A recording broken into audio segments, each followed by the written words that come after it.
네, 오늘은 창세기 4장 8절부터 15절 말씀인데요. 우리 학생들도 이 에피소드는 한 번쯤은 다 들어봐서 알고 있는 그러한 내용이에요. 이 가인의 뜻을 어제 살펴봤는데 얻다라는 그러한 뜻을 갖고 있다라고 이야기를 했습니다. 그 얻은 아들, 하나님께로부터 얻은 아들이 곧 뱀의 머리를 밟고 인류를 구원할 거라고 이 하와는 아담은 생각을 했습니다. 그래서 굉장히 많은 기대를 갖고 그가 자라났어요. 그런데 여러분, 하나님을 떠난 그러한 자신감은요, 곧 교만으로 이어집니다. 하나님 안에서의 자신감은요, 겸손으로 되고 하나님 안에서의 겸손은 또 자신감으로 나타납니다. 그러니까 우리가 무엇을 하든지 간에 예수 안에서 하는 것이 너무나도 중요했어요. 그런데 가인은 그 하나님 밖에서 자기의 스스로의 자신감만 높아진 나머지 다른 사람의 말을 귀담아 듣지 못했습니다. 하나님께서 나의 제사에 대해서 어떤 코멘트를 달아주실 때는요, 그것의 내용이 A라든지 B라든지 그 내용과는 상관없이 뭔가 메시지를 달아주시는 것 자체가 그에 대한 관심이고 기대라는 것을 우리는 알 수 있는데, 이 가인은 그 하나님의 그 첨삭 조언을 받아들이지 않습니다. 하나님께서 뭐라고 말씀하셨나요? 네가 왜 얼굴이 어둡느냐? 얼굴이 왜 그렇게 찡그리고 있느냐? 그 말은 뭐예요? 이 상황을 너 왜 받아들이지 못하니? 내가 너의 제사를 받아들이지 않은 것을, 그 상황을 너는 왜 받아들이지 못하니? 만약 네가 옳은 일을 했다라면 네가 받아들여지지 않았겠니? 이 말은요, 하나님께서 뭐라고 말씀하시는 거냐면, 야 가인, 난 너가 너무 마음에 안 들어. 네가 드리는 건 싹 다 받기 싫어. 이렇게 말씀하시는 것이 아니라, 네가 옳은 일을 행하면 내가 안 받아줬겠니? 라는 말은, 야 가인아, 네 마음을 좀 돌아봐봐. 너 이 제사에 대한 의미를 다시 한번 생각해 봐봐. 희생에 대한 의미를 한번 생각해 봐봐.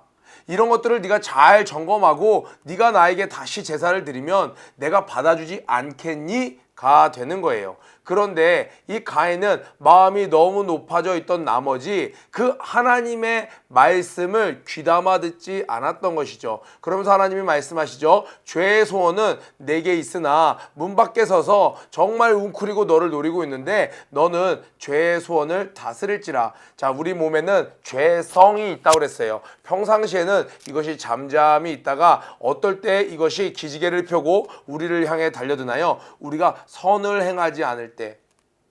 반대로 오늘날로 하면 내 안에 보신 성령의 뜻을 쫓아 행하면 육신의 애를 죽일 수 있는 것이에요. 그러나 선을 행하지 않는 것, 그러니까 어떤 친구들은요, 적극적으로 예배 드리지 않아도 그래도 제가 죄는 짓지 않잖아요. 제가 적극적으로 헌신하지 않아도 제가 죄는 범하지 않았잖아요. 제가 힘써서 땀 흘리면서 하나님께 열정적으로 찬양하지 않았다고 해서 그것이 죄는 아니잖아요. 그런데 우리에게 죄를 이길 수 있는 힘은요, 어제 본문에서 살펴본 것처럼 우리가 선을 행하는 것, 예배에 승리하는 것, 기도에 승리하는 것, 순종에 승리하는 것이, 선을 행하는 것이 이 악을 이길 수 있는 유일한 길이라는 거예요. 그렇지 않으면, 우리가 선을 행하지 않으면 악이 우리 안에서 호시탐탐 기회를 노리고 있다가 결국에는 우리를 잡아삼키게 되는 것이죠. 하나님의 말씀을 듣고 당장 태도를 고치고 자신의 입장을 바꿔서 하나님께 다시 한번 산 제사를 드렸더라면, 하나님께서 기뻐하시는 제사를 드렸더라면 당장엔 동생 보기에 조금 민망할 수 있고 어깨 피고 당당하던 자신의 어떤 삶에, 자기의 신념에는 조금 금이 갈 수도 있고 한 발 물러서는 입장이 될 수 있을지는 몰라도, 하나님께서 그의 예배를 받으심으로 말미암아 가인은 그 죄를 다스릴 수 있는, 어제 말했던 것처럼 master it, 그것을 마스터할 수 있는 마스터가 될 수 있었는데 그 기회를 놓친 것이죠. 그러니까 우리가 살 수 있는 방법은요, 하나님의 말씀에 순종하는 거예요. 그 하나님이 주신 기회를 놓쳐버린 그 가인은 오늘 8절에 보니까 가인이 그 아우 아벨에게 고하니라, 여기서 이렇게 고하니라 라고 말한 어떤 말을 하니라 라고 이렇게 나왔는데요, 원문을 보면요, 이것은 그냥 단순 말로 야 동생 이리 와봐, 이 정도의 말이 아니라 엄청 쏘아붙이는 말을 한 거예요. 야, 왜? 네 제사만 하나님 받으시니까 네가 형보다 더 높은 줄 알아?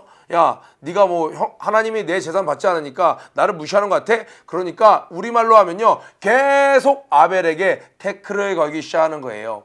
우리도 수련회 때 이럴 때 가서 내가 은혜를 못 받았는데 옆에 너무 은혜 받는 사람이 있으면 어떤 마음이 들어요? 내가 그 가운데도 하나님의 말씀을 따라가고 순종하면 야, 나도 저렇게 은혜 받길 원합니다, 하나님.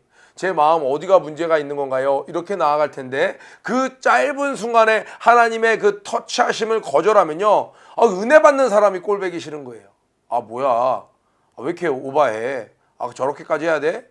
그 마음이 곧 가인의 길로 가는 것이죠. 여기서 동생을 엄청나게 쏘아붙였어요. 그도 그럴 것이 인류 최초에 탄생했던 가인, 많은 사람의 기대를 갖고 정말 이제 뱀의 머리를 깨 부술 거라는 기대를 갖고 그렇게 태어난 아들인데 하나님이 정작 자신을 인정하지 않으시니까 자기의 자존심에 스크래치가 난 거예요. 이때가 엎드려져야 할 때인데 이것을 인정하지 못하고 오히려 그 분을, 실제로는 하나님에게 못마땅한 하나님의 말씀에 거역하고자 하는 그 마음을 사람에게 쏟아붓는 것이죠. 가장 가까이 있었던 동생 아벨에게 쏟아붓습니다. 한번 뚝이 터져버린 이 진노는 멈추지 아니하고 어디까지 갑니까? 인류 최초의 살인자가 되는 지경에까지 이릅니다. 그 아벨을 쳐 죽이니라.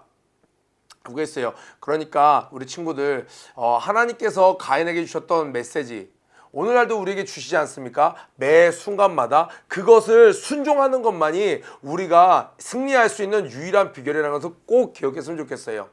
어제 하나님 말씀 무시한 것 있지 않나요? 혹시 어제 여러분의 깨달음 가운데, 어제 수요 예배 가운데, 지난 주일날 말씀 가운데 분명히 하나님이 나에게 주신 거라고 내가 마음에 감동이 왔음에도 불구하고 순종하지 않은 것이 있나요? 지금이라도 돌이켜서 순종하시기를 축복합니다. 그런데 이 가인은 죽이면 끝날 줄 알았어요. 그런데 놀라운 결과를 맞이하게 됩니다. 9절에 여호와께서 가인에게 이르시되 내 아우 아벨이 어디 있느냐? 그가 가로되 내가 알지 못하나이다. 이제는 거짓말을 하기 시작합니다. 그리고 더 나아가서 거짓말을 하고 나서 뭐라고 이야기합니까? 내가 내 아우를 지키는 자니까. 이것은요, 자기 동생, 하나님 당신이 좋아하는 그 아벨 양치는 자였죠. 그 말을, 그 문구를 빗대서 이야기하는 거예요. 내가 동생을 지키는 자입니까? 그 아벨 양치는 자요? 제가 그 동생을 지키는 자입니까? 더 나아가서는요, 하나님을 향한 노골적인 불만과 불신이 드러나는 거예요. 양을 지키는 자, 하나님은 왜 아벨을 안 지키셨습니까? 제가 동생을 죽였는데 아벨도 못 지키시고 뭐 하셨어요? 양을 지키는 그 아벨을 좋아하시더니, 하나님 전능하신 하나님이라면서요. 우리 엄마 아빠가 그러던데요, 천지를 창조하신 하나님이라고. 그런데 그 아벨도 못 지키시는 하나님 아니에요? 내가 아우를 지키는 자니까. 많은 의미가, 그 많은 의미, 그러나 종합하면 하나님을 향한 원망과 불신. 그래서 하나님께 그렇게 이야기를 합니다. 그런데 하나님께서 모르고 물어보신 것이 아니죠. 이 순간까지도 사실은 하나님은, 우리는 이제 후세에 지금 이 3500년 후 더 지나서 이 말씀을, 이제 이스라엘 백성들은 3500년 후에 이 사건을 접한 것이고 우리는 그로부터도 더 시간이 지나서 이 말씀을 접하니까 가인은 무조건 나쁜 놈, 맴매 맞을 놈이라고 생각하지만 하나님은 이 순간에도 가인에게 기회를 주고 계시는 거예요. 가인을 아직까지도 사랑하시는 거예요. 할 수만 있다면 가인이 스스로 자기 입술로 죄를 고백하고 하나님 실수했습니다. 당신의 말씀을 들었어야 하는데 용서해 주십시오. 죄를 다스리라고 했는데 죄에게 제가 굴복당했습니다. 어찌하면 좋사옵나이까? 라고 하기를 하나님 원하셨는데 이가 거짓말을 하고 나아가서 하나님을 조롱하는 말을 막 쏟아붓는 거예요. 하나님께서 이렇게 이야기합니다. 가라사대 네가 무엇을 하였느냐? 요렇게까지만 이야기했으면 가인이 왜요? 나 4시간 보내고 있었는데요. 요렇게 나왔을 수도 있었겠죠. 그런데 하나님께서 한번 파헤치실 때는요, 시편 50편에 말씀하시죠. 내가 내 눈앞에 너가 행한 모든 죄들을 낱낱이 다 펼쳐 보일 거야. 내가 당장 너를 처벌하지 않으니까 네가 너랑 같은 자인 줄 착각하는구나. 때가 되면 네 눈앞에서 모든 죄를 내가 펼쳐 보일 거야. 시편 50편에 말씀하시잖아요. 지금 하나님께서 네가 무엇을 하였느냐 이렇게만 하신 게 아니라 그 다음에 바로 이렇게 얘기하시는 거예요. 네 아우의 핏소리가 땅에서부터 내게 호소하느니라. 하나님 다 알고 계셨어요. 핏소리라는 거에서는 뭘 할 수 있어요? 살인사건이 일어났다는 걸 하나님이 알고 계신다는 거예요. 그런데 더 놀라운 건 그 피를 봤어가 아니라 그 핏소리가 호소를 하고 있다는 거예요. 죽은 게 아니었어요. 사람이 육체가 죽으면 영혼까지 없어지는 게 아니라 육만 죽을 뿐 영혼이 남아서 핏소리가 계속 호소한다는 걸, 인격을 이야기하는 거잖아요. 가인에게 얼마나 충격적이었을까요? 얼마나 깜짝 놀랐을까요? 핏소리가 내게 호소하느니라 하나님이 바로 이야기하시는 거예요. 그때 가인이 깜짝 놀랐습니다. 땅이 그 입을 벌려 내 손에서부터 내 아우의 피를 받았은즉 네가 땅에서 저주를 받으리니. 아담과 하와가 범죄했을 때도요, 하나님은 아담과 하와를 저주하진 않으셨습니다. 그들을 에덴 동산에서 내어 쫓으셨지만 그들에게 가죽옷을 피시고 사랑을 보이셨고, 그들이 죄인인 채로 영원히 살지 못하도록 그 숨은 사랑, 그 영원한 생명나무를 먹음으로 말미암아 영원한 죄인으로 있는 것을 하나님은 원천봉쇄를 하시는, 엄격해 보이지만 사실은 깊은 숨은 사랑을 보이셨지 그들을 향해서 저주하진 않으셨습니다. 그런데 그 죄의 대가가 너무나도 처절한 거예요. 이제는 땅이 가인을 저주로 합니다.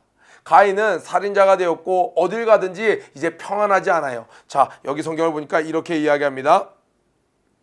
네가 밭 깔아도 땅이 다시는 그 효력을 내게 주지 아니할 것이요 너는 땅에서 피하며 유리하는 자가 되리라. 그러니까요, 죄인은요 안식이 없어요. 유리한다라는 건 뭐예요? 이곳에서 아무리 수고를 해도 수고한 대가를 얻을 수 없는 거예요. 아무리 내가 심어도 결실을 맺을 수가 없는 거예요. 모든 인류에게 주신 하나님이 심고 거둠의 법칙이 있는데, 하나님의 말씀을 대놓고 불순종한 사람, 오늘날 이것이 창세기 앞부분에 있는 일이라고 해서 우리랑 무관하지 않습니다. 예수 안에 있다고 하는 자, 아담과 하와의 아들이에요. 첫째 아들이에요. 기대를 받고 자라났던 가인이라는 이름을 받았습니다. 그럼에도 불구하고 그가 당사자가 하나님의 말씀에 불순종했더니 심으면 거둬야 되는데 심고 거둠의 축복이 없어져 버린 거예요. 열심히 공부하면 성적이 잘 나와야 되는데 하나님을 대적하고는요 이게 잘 나올 수가 없는 거예요. 사업을 하는데 거둬들일 수가 없는 거예요. 많은 일들이 막힘이 있는 거예요. 그래서 우리는 하나님께로 자복하고 나아가야 되는 거예요. 그러니까 결국 그 영혼은 유리하는 자가 되는 거예요.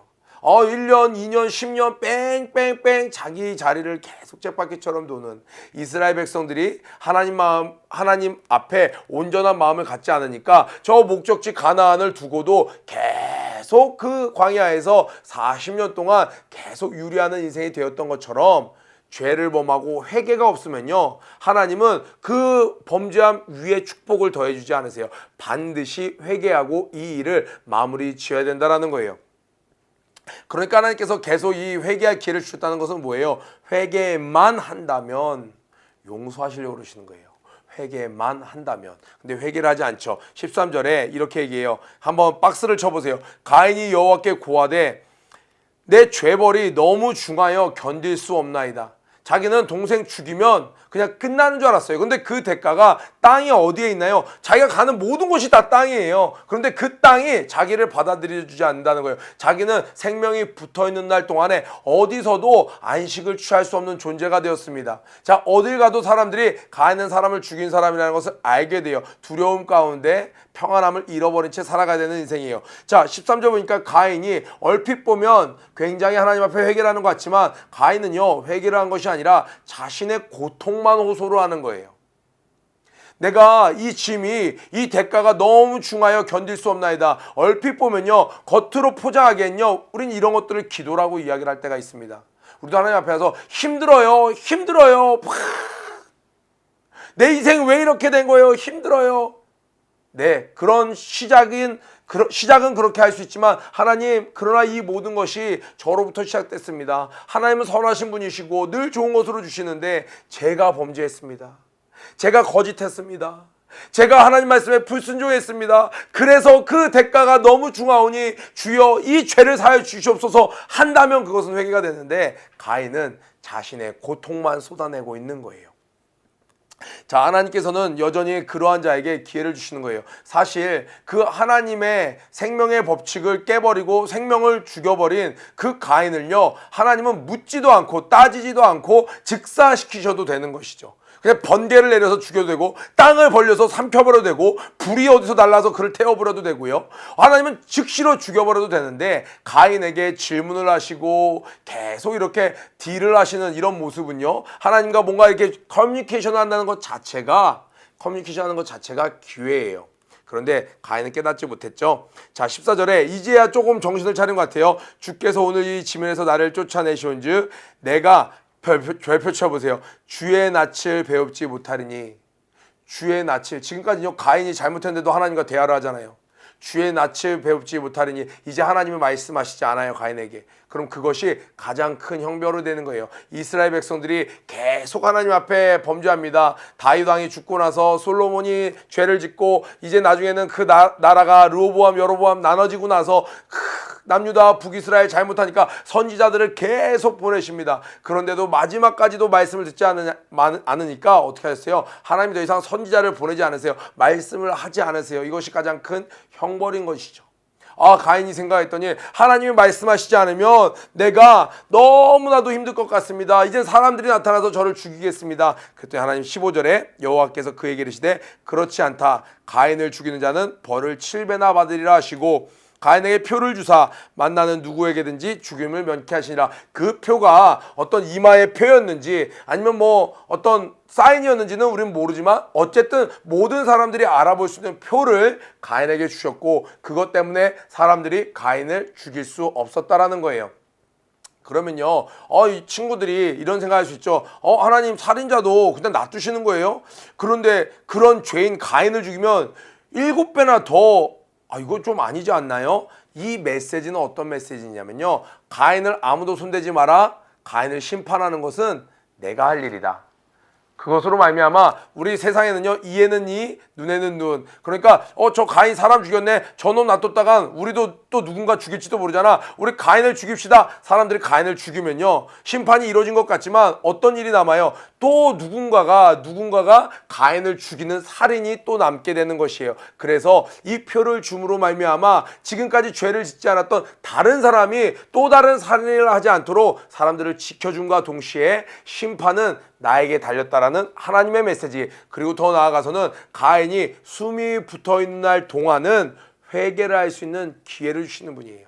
그러니까 하나님은 정말 노하기를 더디하시고 인내하시며 그 자비가 정말 한이 없으신 분이에요. 오래 참으시는 분이에요. 그러나 영원히 참지 않으신다는 것을 꼭 기억하셔서, 우리 살다 보면요, 하나님께서 이렇게 큐티하면서도 내 마음에 감동을 주시고, 수요 예배 때, 뭐 학생 토요 예배 때, 주일 예배 때 하나님 계속 말씀을 주세요. 하나님의 말씀을 무시한 대가가 결국에는 가인이 방황하는 인생이 되는 거예요. 아무리 돈이 많아도, 건강해도, 잘생겼어도, 여친 남친이 있어도 그의 인생의 본질이 유리하는 인생이 되는 거예요. 목적지가 없이 뺑뺑 도는 인생이 되는 것입니다. 언제 우리에게 목적지가 생기나요? 예수 안에 들어올 때 우리에게 표대가 생기게 되는 것이죠. 우리 오늘 말씀 묵상하면서 가인을 반면교사 삼는, 저걸 보니까 나는 가인처럼 하면 안 되겠다 하는 것들을 점검해서 더욱더 하나님의 마음에 합한 여러분들 되길 주님의 이름으로 축복합니다. 또 우리 성경 전체적으로 볼 때 아벨은 예수 그리스도의 사인판이에요. 어떤 예고편이 되는 거예요. 그 호소아니라 아벨은 의인이었어요. 여러분 생각해 보세요. 우리가 생각할 때는 아벨이 억울해요 하나님, 가인 형이 죽였어요, 가인을 버리세요, 이랬을까요? 아벨은 하나님이 받으실 만큼 아벨과 그의 제사를 받았다고 그랬어요. 아벨과 그의 제물을 받으셨다고 그랬어요. 아벨은요, 억울한 죽음을 당했음에도 불구하고 하나님, 우리 형에게 기회를 주세요. 하나님, 우리 형이 아직 하나님을 잘 알지 못해서 그랬어요. 하나님, 우리 형을 좀 불쌍히 여겨주세요. 그 호소를 들으시고 하나님이 지금 가인에게 이런 기회를 주시는 거예요. 누가 떠오르나요? 십자가에 달려 돌아가신 예수님. 그 예수님이 아버지시여, 독생한 나를, 육신을 입고 이 땅에 온 하나님인 나를 저들이 창으로 찌르고 있습니다. 다 벌하여 주옵소서. 그렇게 하셨나요? 하나님, 저들은 저들의 죄를 알지 못하나이다. 아버지, 그리고 예수님께서는 우리를 위해서 기도하셨습니다. 그 예수님의 사인판이 바로 아벨이 되겠습니다. 오늘 하나님의 크신 사랑은 누리고 또 가인을 보면서 스스로 점검하는 저와 여러분 되기를 주님의 이름으로 축복합니다.